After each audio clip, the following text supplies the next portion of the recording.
Schofield here. Welcome to a special edition of Heirs and Spares where I'm in Rupert Bell's pub.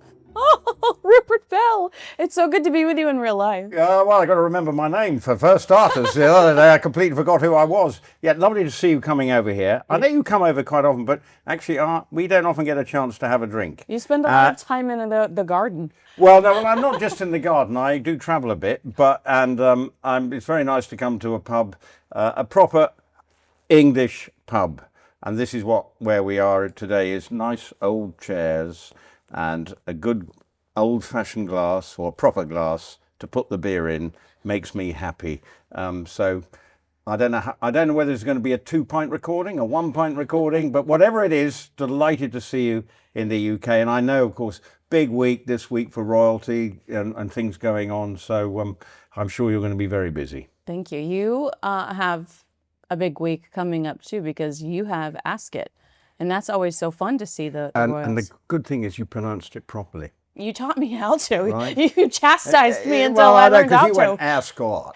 So it's not it's Ascot. You know, it's almost like a cut, you see. So the O is... Wait, so I pronounced it wrong then? Because I said Ascot. Ascot is how you pronounce it. Okay. You don't go Ascot. Okay. Right? You go Ascot, and you were absolutely right. So you've listened well. Thank you. Thank you, Yoda. That's a Star Trek reference, isn't it? Yeah. Good. It was Wars, but we can... Star Trek. Same Comic-Con. It's another franchise. Yes, that is a big week for me professionally, because obviously I work for Talk Sport, sister station to Talk and everything, so I commentate on the races, but actually from a royal perspective, I actually have come here today hot foot from the gallops in Newmarket, where I've been watching horses having a spin ahead of their date at Royal Ascot, which, as you know, you went last year, didn't you? Is a sort of unique sporting occasion from a British perspective, because it's the best racing Britain can offer, but it's also saves the British fashion industry, because the amount of clothes and milliners, it's all about... It is central to the British sort of summer social scene, and, you know, hats and everything. 80% of the crowd who go there wouldn't know the front or back end of a horse. 100%. Right? But they're there to people watch, royal watch, and it will be interesting, because obviously we didn't see the Princess of Wales last year. She's been out and about.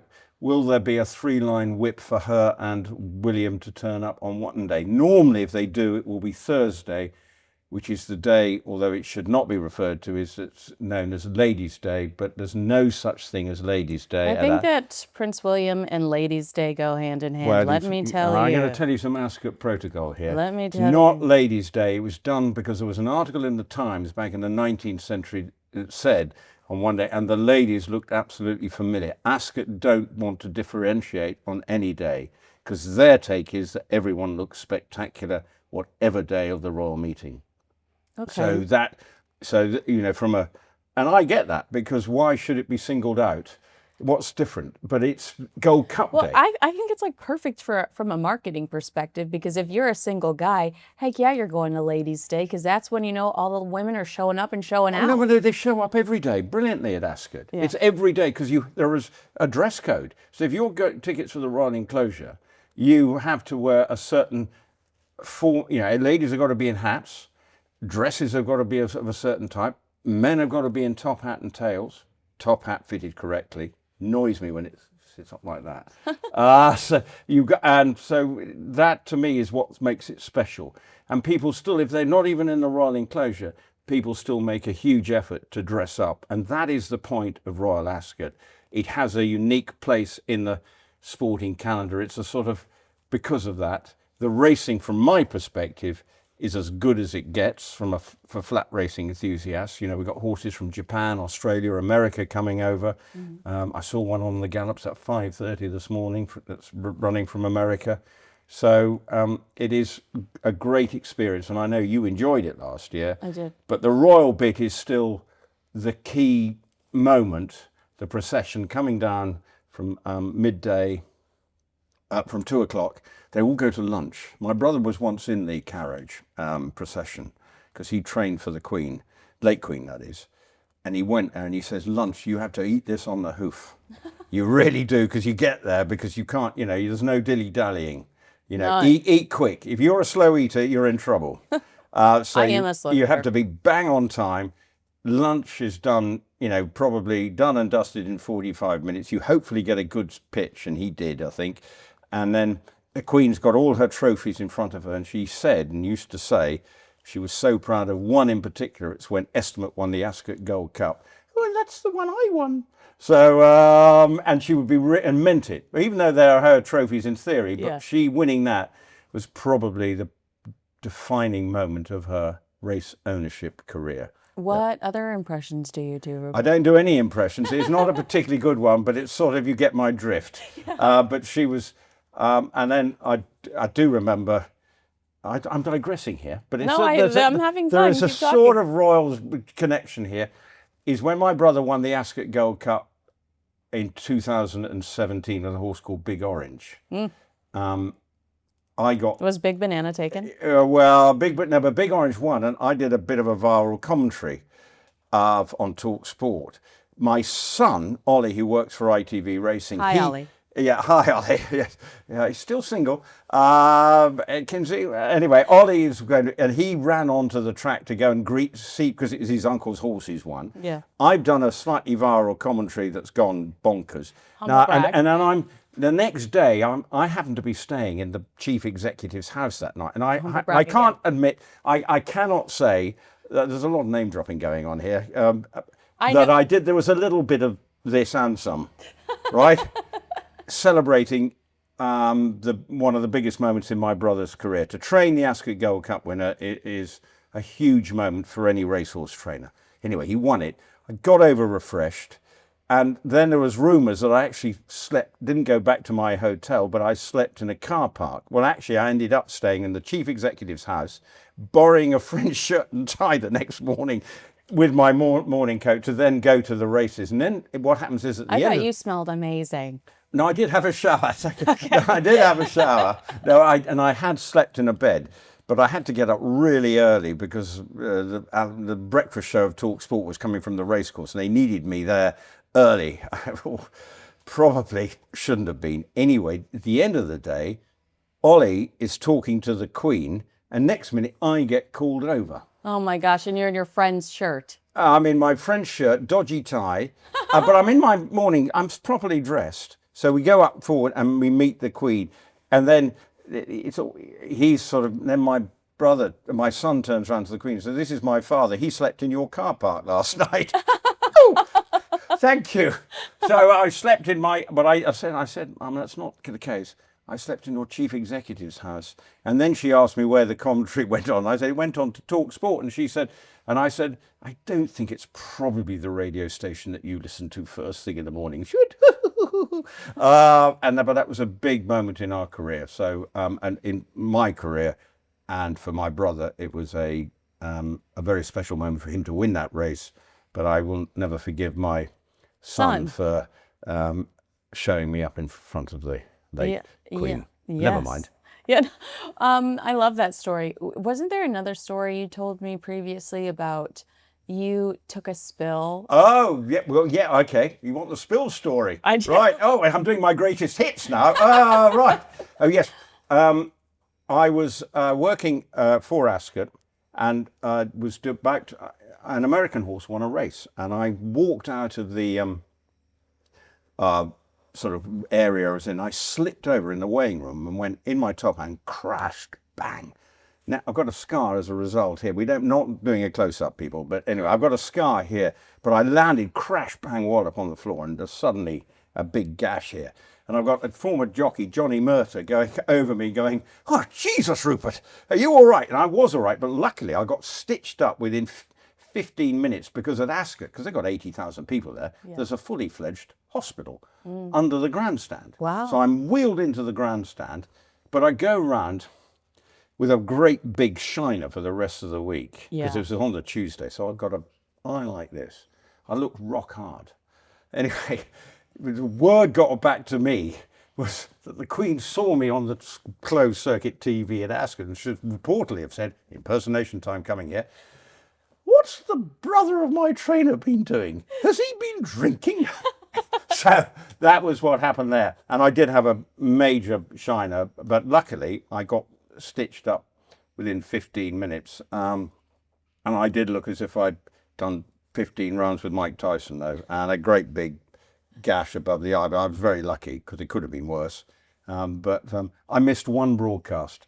I was supposed to do something at 6:15, but I was back on air by 6:15. Legend. It's so funny to me that the Queen would make jokes about alcohol when her mother loved alcohol so much. Well, the Queen might have liked a bit of gin. Well, Queen Mother was legendary with the old Gibbonnet. Yeah. And the Princess Margaret liked the whiskey. Oh, God love her. God love her. Have I told you the wrong whiskey story? Yes. Yeah, wrong. Well, I won't tell it again anyway. But you know, but she did like. She liked all and I think the Queen probably, in moderation, yes, would have liked something. Yes, I've never really heard when it comes to the Queen drinking. She doesn't have the stories the way we get with the Queen Mother or Margaret. The Queen Mother was, but I think the Queen was very controlled about her everything, and very disciplined. And I'm sure you had to be. Yeah. And if you think about it, the Princess Royal, half of them, they don't eat lunch.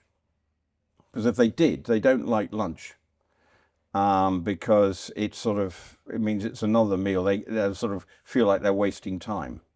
So they do a breakfast, probably on the hoof anyway. Right. And then lunch, and then they probably only have something at the end of the day. That's why they're all thin. Because, they could be eating morning, noon and night. Yeah. With yet another reception. It is quite told, if you want... Like the Tudor King. I think he didn't skip a meal. Well, Henry VIII. Yeah. Well, I think he liked a bit of everything. Literally. Wine, women and song, I think, was his thing. Greensleeves. He wrote Greensleeves, I think. Thank you. No, do you know the song Greensleeves? No, I'm gonna have to Google. Greensleeves. It's I think he might have had a hand in writing it. Okay. So he I'll probably be corrected by people out there who know for sure. But he liked wine. Yeah. He definitely liked women. Yes. And he definitely liked song. and had interesting views on religion. Well, yeah, exactly. All related to the women in his life. Right, exactly. So we were talking about Queen Elizabeth, the Queen Mother, but Queen Camilla, who also likes a bevy every now and then, she loves horses. Oh, she is a passionate... Have you experienced seeing a lot of her? I know for a fact, because she's actually, she's very involved with the Ebony Horse Trust in London, of which my son Ollie is involved with. Ollie again.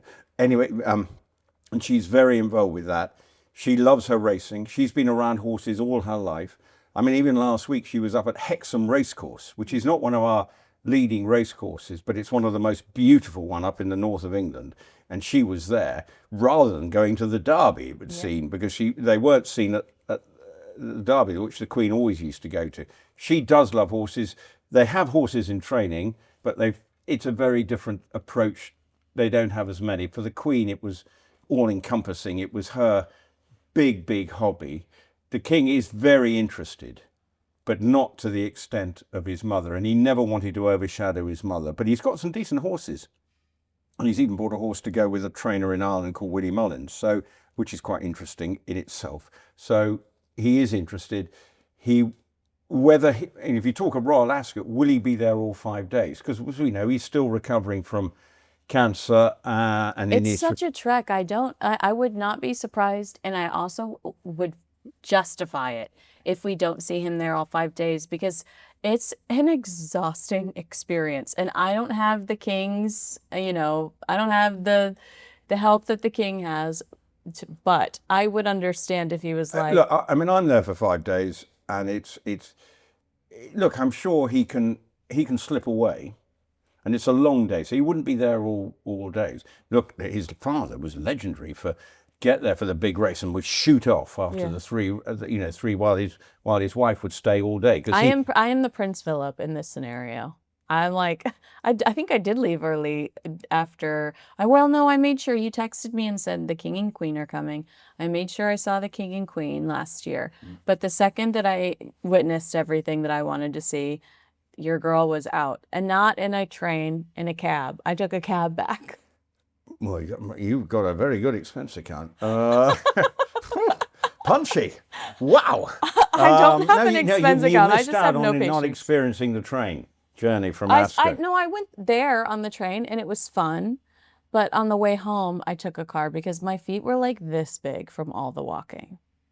Right. Okay. Well, I don't have that problem. Okay. So now because men are lucky. I'd love to see you in heels at Royal Well, hang on. Ascot. We have spoken about whatever that lady with the new heels. The podcast. the Spanx woman. Back to Heirs and Spares a little bit. Spanx woman, yeah. Yeah, that Spanx woman. She's designed these comfortable heels. Okay, well then and let's you were see going you for in the those. naturalizers, weren't you? Yeah, I wore them all day yesterday. They were very good. Right. Yeah.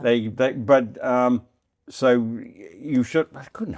What that cost you? God only knows. I would love. It would have been. I reckon you wouldn't. You must have got rid of £100. I would have thought. Well, thank God I work hard for the money. Well, you're entitled to do what you with it, but the train experience after it can get a little rowdy. Mm-hmm. But I sort of understand why you did it. I wouldn't go back. I know because I go and stay somewhere near.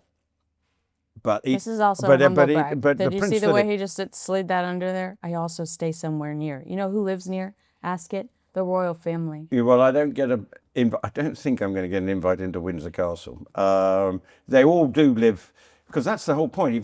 The procession, it started Ascot when Queen Anne was out riding, and she saw the piece of ground in about 1711, or somewhere like that, 1705 or something. Let's do some racing here. It's a nice bit of ground. And that's how Ascot Racecourse started. Wow. It's over 300 years old. Well, what is exciting as a royal watcher is experiencing the highs and lows of the race, feeling like you're watching it with the British royal family, feeling like every time you're excited, they're excited, or disappointed, they're disappointed. It's just this. Well, and actually, there were famous shots of the Queen when Estimate won that Ascot Gold Cup, of her really, absolutely, just didn't look like the Queen. She just looked like a genuine race fan. And she was with her racing manager, John Warren, who is still the racing manager to the King and current Queen. And, you can see that it meant a great deal to her just as a fan. And that's what was so important, to see that she was able to be, not always the sort of calm, person that the spotlight's always on. That was just her. And actually you see the royal box, which they have at Ascot, you can actually see them, and the reaction of everybody around when there is a royal winner is genuine one of affection. It would be lovely to think that the King, I don't know what runners he's got next week, but I'm sure he might have a couple. And if they run well, excellent. But it is a 5 tough days for the King if he does all 5. But there are a few other, I'm sure the Duke and Duchess of Edinburgh will be roped in. I love watching Zara and Mike there. Oh, and last year there was a really touching scene that I noticed when Zara and Mike were there, because obviously there was a lady whose husband sadly committed suicide. It was one of her first appearances in public. And it was so nice to see the rest of the family just there supporting her. And Mike and Zara really were there being so supportive of her. And she's a genuine equestrian fan, like her mother. And Mike, well, he's just a good bloke. He just gets stuck in, and he's always got, he's good company. So therefore, it is quite interesting to see how he brings a sort of human touch to proceedings. And Zara does too. So she'll be there, but again, not necessarily in official capacity. They just go because they've got lots of mates there. Yeah. Whereas obviously, there's not that many, but the King hopefully can find a way to be there, even if it means he's in and out. And then the big races at 4:20, and then it's fire up the Bentley, and let's go back home to Windsor. Yeah. Because he was at the Royal Windsor Garden Show last weekend. You missed that. You weren't there. You were travelling on Sunday. He was there on Sunday, having a lovely day, walking around his park again. Oh my goodness, I bet that was a blast. Talk to me about when you met recently. Well, how many times have you met Princess Anne? Was that the first time you've met her? Not very often. But How many you ti- got to give her an award, and it was great. I did give her an award.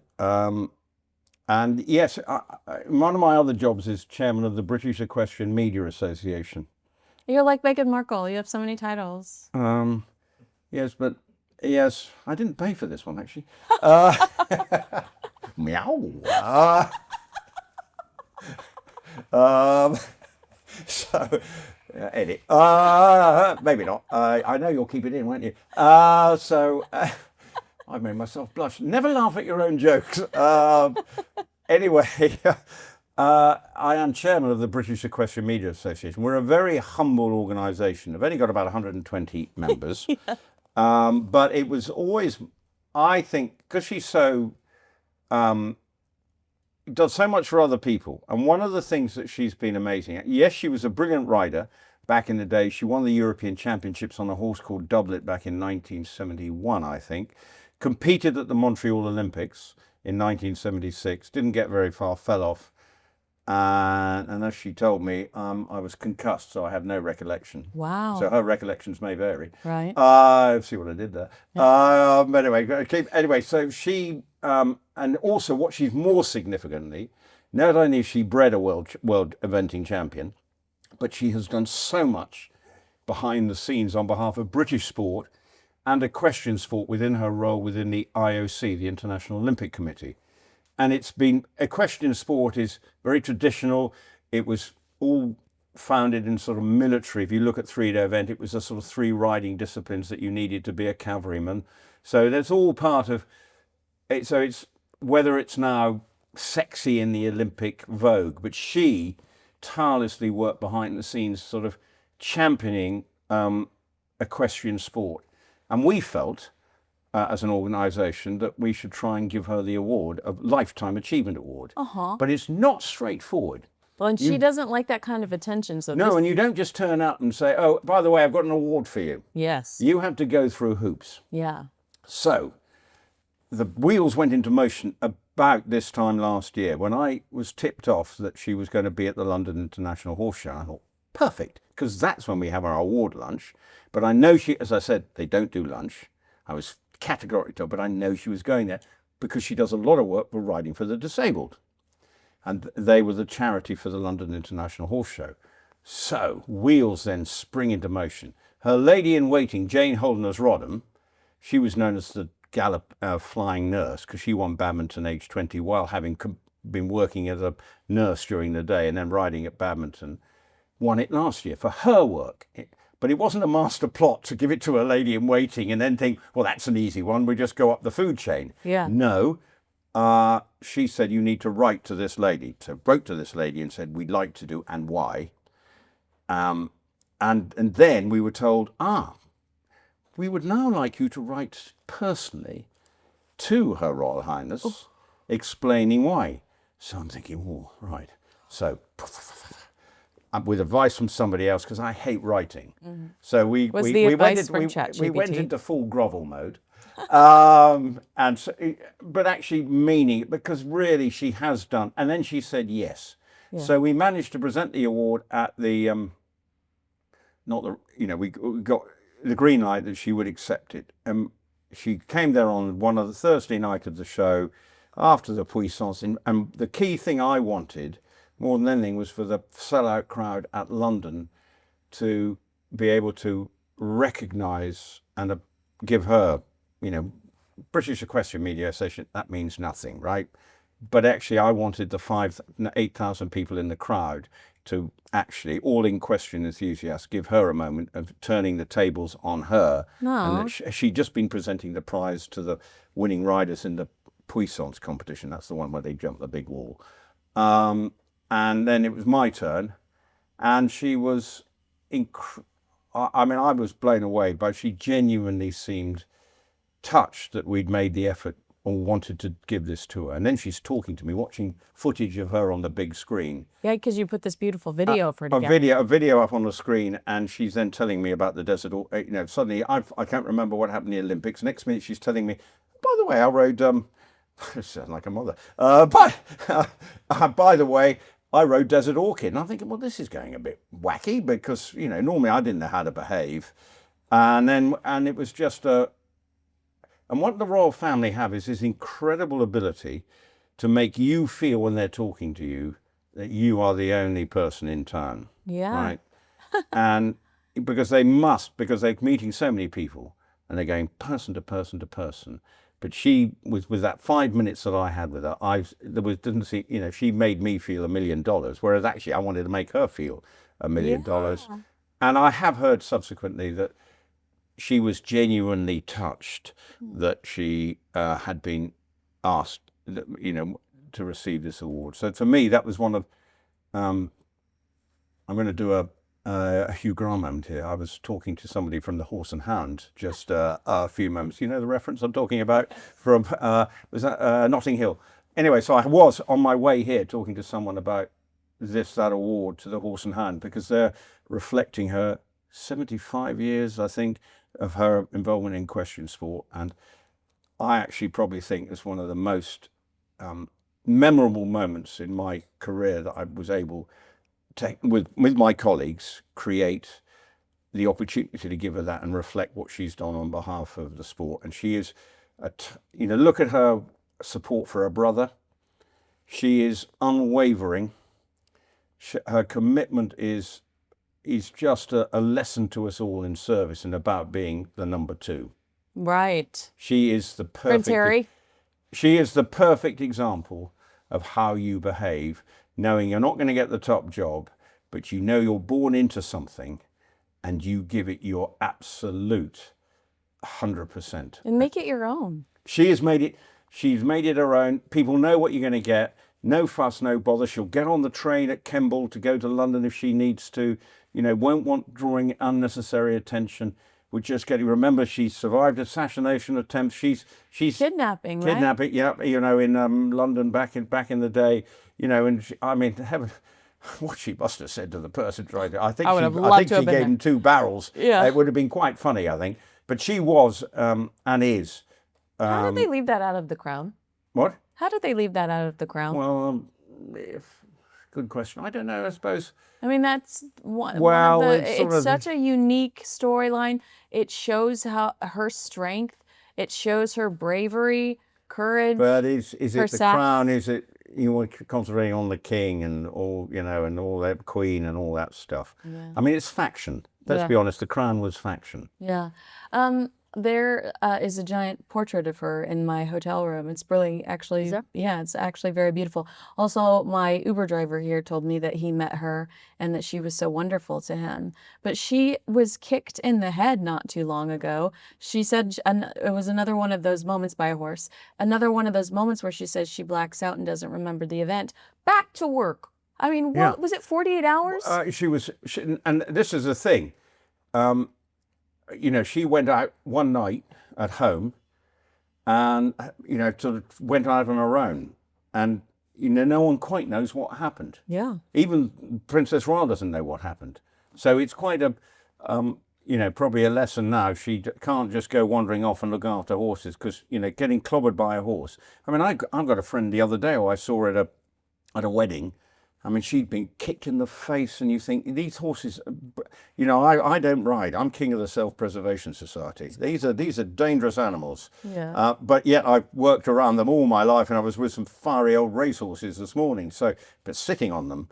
But that means that even the most experienced horsewoman, of which she is, a horse can have a moody moment. And this horse had a moody moment, and luckily she was all right. But as you say, no fuss, no bother, get on with it and be back out there on the road again on behalf of her brother and representing the royal family. Is she still considered technically the hardest working member of the British royal family? Well, you name another one. Who could be harder working?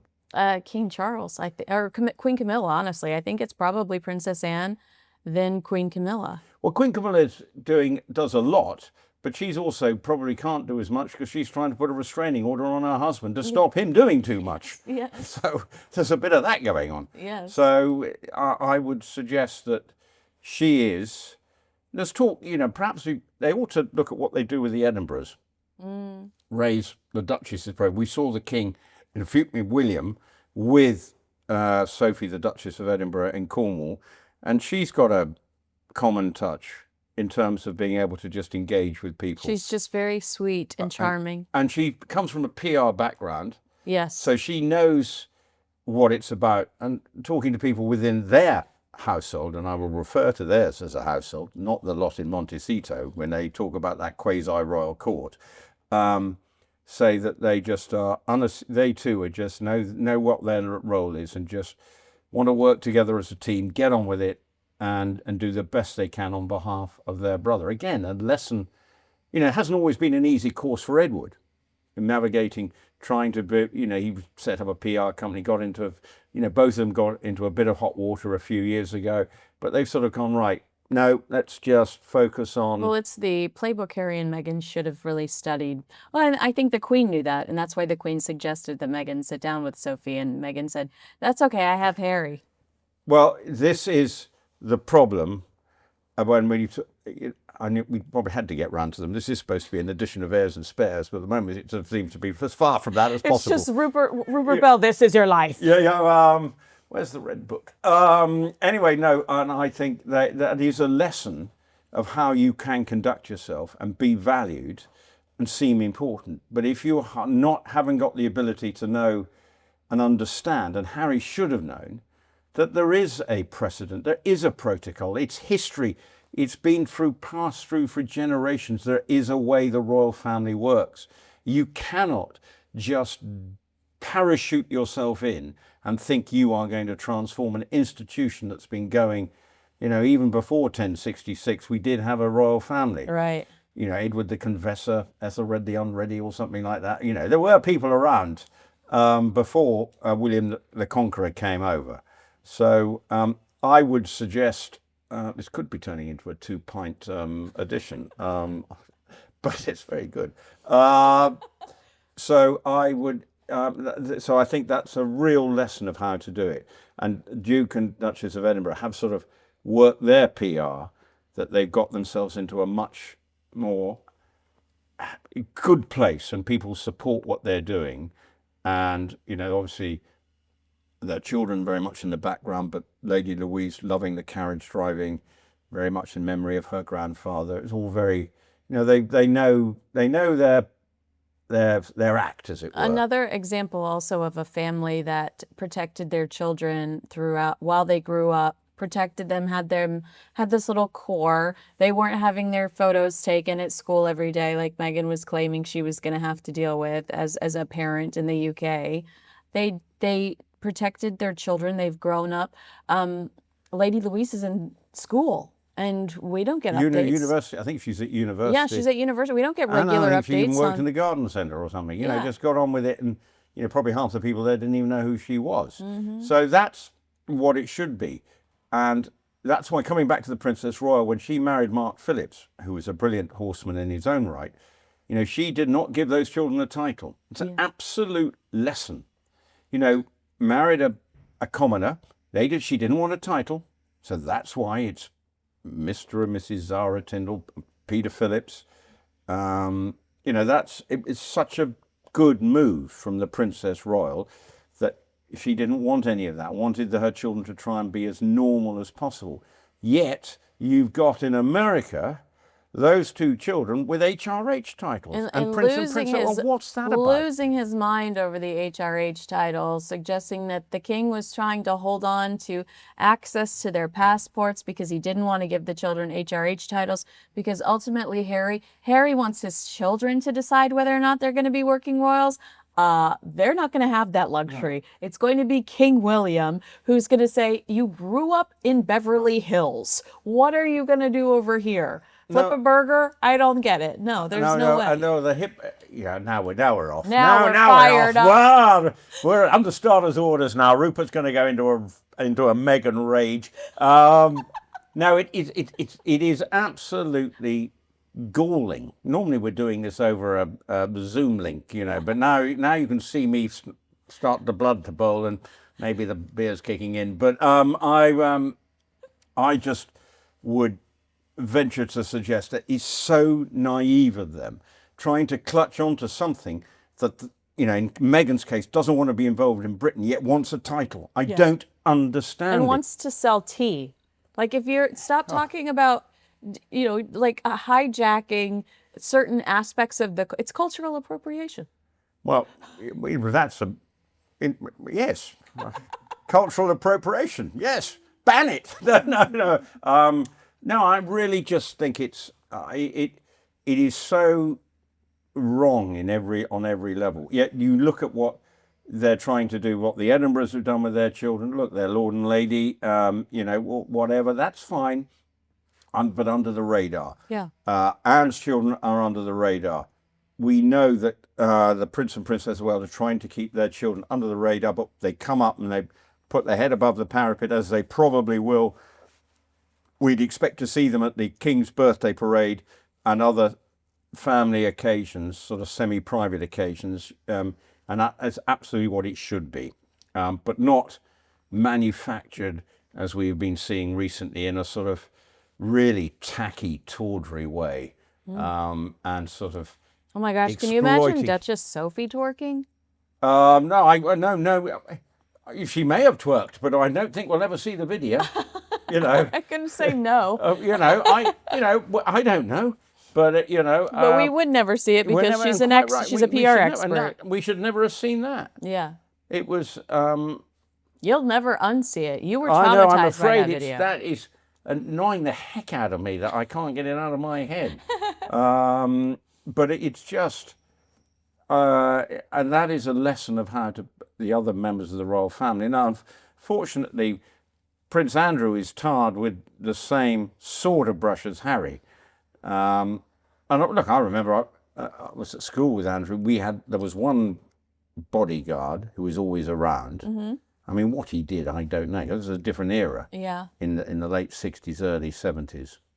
But he still had a bodyguard. And I'm sure at Lambrook, where they are at school, which is not a million miles from Ascot, and it's a big area, I am sure there is some very strict instructions to parents as to what they should and shouldn't be filming if they're watching any of them play in sports or anything. That if any parent. But I also think when Catherine was sick, I heard from people at the school saying, I don't want my name out there, but there were reports that Catherine was in a coma. Remember how ridiculous that was? God, it was ridiculous. And so I had people contacting me that their children were going to school with her saying, look, I don't want to be known. I don't want to be out there, but you have to stop this. She's at the school run. We're seeing her. I think that there's just an unspoken rule that they love this family and want to protect this family. So they don't post pictures of Prince George playing sport. They don't post. It's just that they just organically and naturally respect this family. Look, sometimes when royal family goes to a school, suddenly you find the increase in applications.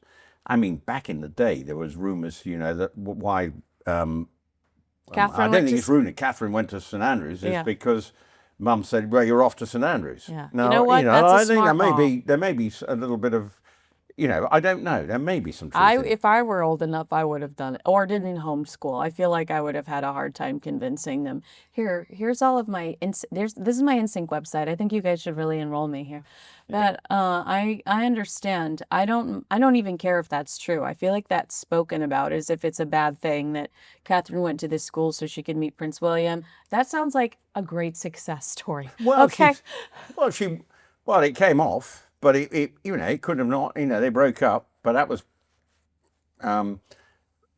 Catherine playing hard to get. Good for her. And actually, smart woman. To take on that role, you've actually you have to give it some serious thought. And this is where you feel sorry for William's mother, because remember, she was only 19, so young, and he was in his 30s. And it was a whole, messy scenario. Why 19? Yes, you've been brought up within the royal environment, but 19 to 31, and then, by then he'd led a full and active life. It was a really But she wanted to be with him. I'm not denying that. Absolutely. A love story. But unfortunately, it was different even then. And I remember it well because at that stage I was serving in the Grenadier Guards. And so we all knew, we knew what was going on. And he marries her in 1981 and obviously has the 2 children. But, things grew apart. And then obviously, whatever the timeline is, the shadow of Camilla, and he, came, and her marriage, it fell apart. Desperately sad. Yes. But then you look at now for William and Harry, but for Catherine, she knew in many ways that she had to be absolutely 100% knowing that she was going to spend the rest of her life under the most intense scrutiny, as she is, because she, even yesterday, or whatever it was, she was out somewhere at the V&A, again, can't just walk out. She may have done the school run and she looked relatively informal in a trouser suit, but she's out and about, and you go, she's back out. But even then, she can't just turn up somewhere and go, no one's not going to photograph me. You've got to be on point every single time. And that, when you're deciding to marry into the royal family, for most people who've come into the royal, do not have a showbiz background, do not understand what it's like. That's not you're coming in because you genuinely want to marry. So I think she was very sensible in that she gave time out and said, right, back in your box, I'm taking time out here. And then obviously we know the rest is now history. And they've got the 3 children, and they're trying to build, again, those 3 children are in the same level of scrutiny. But there will be a bodyguard running around Lambrook School. I don't know whether it'll be 3, 1 for each one, but he will be lurking in the wings. But I think it's been a very, obviously security's there, but it's great that no one feels the need to pap them. Right. Yeah. Isn't it illegal to pap them here? Oh yes, there are strict rules and regulations, but it doesn't stop anyone from anywhere else. With a cell phone, yes. Because with a cell phone, or and that's what when Catherine was seen walking out of the farm shop. Well, yes, and when TMZ hid in the bushes outside of Windsor to capture that photo, ridiculous. It can be a Wild West land. Yet actually, what's interesting, the only things we see from the Duke and Duchess of Montecito is when they've got a pap, they've papped themselves. Right. Meghan and you go, because own. no one else is really interested. She has to put the paps out for her, seen her walking out of a restaurant or whatever. I mean, you just go, it beggars, no one's really bothered. Because I there was a photographer that recently spoke out, and he said that it was, you hit the lottery if you got them when they immediately moved to the States. But he said today, it's not worth the chase. The cash in return is not worth the chase. And I do think that Meghan taking so many photos, posting so many photos, but I also argue, like, hiding the children's faces, somebody is going to try to get a picture of those kids' faces, because now I feel like she's increasing the value of their faces, but diluting the value of her and Harry by posting all the pictures that she does of her, and mostly her. Well, this is where the hypocrisy of it, the privacy thing is where, if they do it right, less is more. That is such, drip feed, but not every day. They get worn thin. Yeah. And recently it's just been a barrage of I feel assaulted. Podcasts, TV programs, going on someone else's podcast and claiming that he loves me so much, but we don't hear how much she loves him. I mean, the whole thing is just overload. Oh my God. Why do the really good PR people, you see it on all, can just drip feed occasionally, and then you create a free somebody. And a surprise, like Catherine showing up at that art. Yeah, the V&A. The warehouse yesterday. Yeah. Weren't you there? No, I was busy. I did like 6 shoots yesterday. 6? Yeah. So Well, anyway, well, no, no so wonder you can afford a taxi from Ascot. You know, you're monetizing this. so she just shows up, and then it's big news because, like you said, not only does she look great, but it was a surprise. Meghan announcing I'm dropping a new podcast episode next week after announcing the end of her podcast only makes her look unstable. It doesn't, she should have just dropped the surprise podcast with Beyonce's mom. And that should have been, oh my gosh, it's a new episode. We weren't expecting it. can't do that. No, but I want to mention you were talking about Catherine at that her appearance at the V&A Arts. This is the new warehouse, Queen Elizabeth Park. Is that how you pronounce it? Well, if it's spelled P-A-R-K, yeah, that's Park. No, I'm talking about a location. Yeah. But this is the new. It opened 2 weeks ago, and the floors are apparently so slippery that they specifically say if you're visiting, make sure not to wear stilettos and don't wear kitten heels. And so all the headlines this morning were Catherine breaks rules because she wore stilettos, and I thought to myself, this is how clever I think she is. She wears stilettos. She's very careful. She looks stunning. Yeah. Had she not worn those shoes, had she worn flats, I feel like she would have been destroyed for wearing flats, and they would have ignored the rules about don't wear these specific This is one of the problems for her, and we talk about being under the spotlight, and I feel for her, is that the moment she might do something wrong or might suddenly look as if she's, suddenly looks as if she's got a double chin. I mean, what's happened I've been there. I've been there. And, we do have a problem that sometimes you can see it with other celebrities. They do these pictures and saying, look what's happening to X, Y, or Z, and you think, give us a break. I don't really care. You're growing old. Let her go into her 40s. Yeah. Gracefully. She's recovering from cancer or whatever she's been recovering from. She's looking at the moment as if she's in a good place, and obviously would love it. This is the problem with them.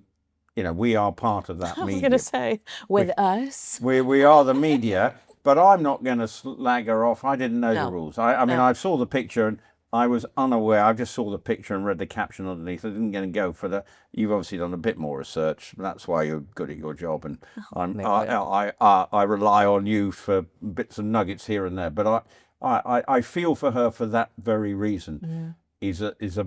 She doesn't want everything to be scrutinized. She is a fashion icon in the sense that whatever she was wearing yesterday will drive sales. I think it was McQueen. Yes, she likes McQueen. Yeah, well, good luck to her. It's Steve McQueen or Alison? What's he called? Alexander. Alexander McQueen, Steve McQueen, Great Escape, great movie. And other great movies he was in. But I'm not great on fashion. No, you are. The audience says otherwise. Alexander, he is obviously no longer with us, but yes. But the brand. Yes. And it's a bit like didn't she wear a posh Victoria Beckham. Mm-hmm. Yeah, Lady. Yes, Slay for sure. No, Lady. No, Lady, Lady. No, Lady Beckham, Sir David and Lady Beckham. Oh, I thought you said Slay. Yeah, no. This is even funnier. No, well, Lady Beckham is what you said. Oh, Lady, but I think I slurred. Where's my second pint? Anyway, I'm just entering the. You're very dignified. Is there a bit of Bacardi in that? But anyway. Yes, I'm very excited for Lady Beckham. They've worked hard. He's worked hard at it, and actually. You know that Brooklyn has told them he doesn't want them to contact him. We got the Meghan and Harry tonight. We don't need two more here. Tell me about her. I'm sorry, Nicola, boring. Yeah, come on. Give me. Daddy's money. Right. And just another nepo baby, Meghan Markle. Has she acted? Yes, she was in a Transformers movie that no one saw, except I think I did see it. But yeah, she was in a Transformers movie. A bit part or a big part? I think it was a big part, but I think that's where it begins and ends when it comes to her acting career. Oh, right, okay. Transform, I may not be the target market for Transformers. I don't think so. But so apparently he doesn't want Brooklyn, does not want anyone from his family contacting him. And I think that he will regret this because he was there when David got his OBE. he was there to support his dad, and he won't be there for his knighthood this week. Well, he won't get knighted for some time. Oh, really? I thought he was. He's announced on the King's birthday list. These awards get announced, and then you get told when you go to get given the old anointing. So there's hope. Yes, there is hope, but it's again this sort of mirror image of what's the two showbiz couples. Whatever you think of Bran Beckham, I've got to hand it to David Beckham. I mean, he is an extraordinary money-making machine. Yes. And he can ride the PR. He is a lesson for Meghan to get a good PR agents, because when anything goes slightly wrong, What affair? he is. Then there has been moments got involved with Qatar and people, the human rights fallout and everything. I think Tom Bauer told me that he never thought that, I could be wrong, but I think Tom Bauer told me that he thought that David Beckham would never be knighted because of the tax drama, the tax issue. But he got his taxes all cleaned up, and now he's Well, getting but you knighted. see, probably they needed just to sort everything. He probably wouldn't find it too difficult to write a check for X million if that's what he owed. So I just wish. What's with all the tattoos, David? Oh yeah, you always do that. I'm sorry. You've just gone a little over the top. When you look at when he started as a footballer, this clean cut, and now he's got them up here, down here. He'll be. Mine are he will embarrassing. probably be the first person. This one I got because Ashley Simpson, Jessica Simpson's sister, had it. That's embarrassing. When the guy had the needle in my arm, he's like, "This is the dumbest thing I've ever done." And by then, I could take my wrist back. No, all for tattoos. But I just think, David, when you're a sort of fashion icon, you can't actually get rid of them unless you then go above your shirt. Yeah. You We know. only have 2 minutes left. Is this going to be a 2-minute rager? Like, are you going to vent about this for 2 minutes? No, I'm done. Oh, okay. Have we only got 2 minutes left? Yeah. How long have we done? Well, it's a 1-pint programme. I thought it was going to be a 2-pint programme. Is there anything else you want to say about Meghan, Harry. your life? I woke up this morning and I was just grateful. Oh, but there was something eating your lettuce.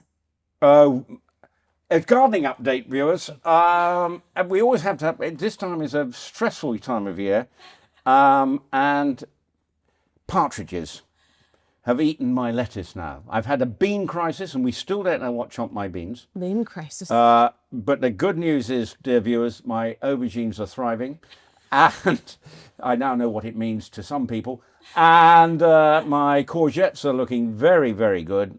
But my lettuce is the flipping partridges, because I live near a wood, have leapt in and chomped my lettuce. Did you know that Prince William says the aubergines are his favorite emoji?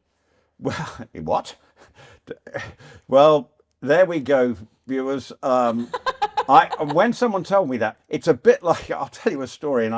Is it like 30 seconds? It's 30 seconds. Here is a 30-second story. I was doing something with Ollie. Yeah. And I was presenting something, and I turned around to people, and this word, I had no idea what it meant. And I said, "Everyone at the dinner here, please enjoy your nosh."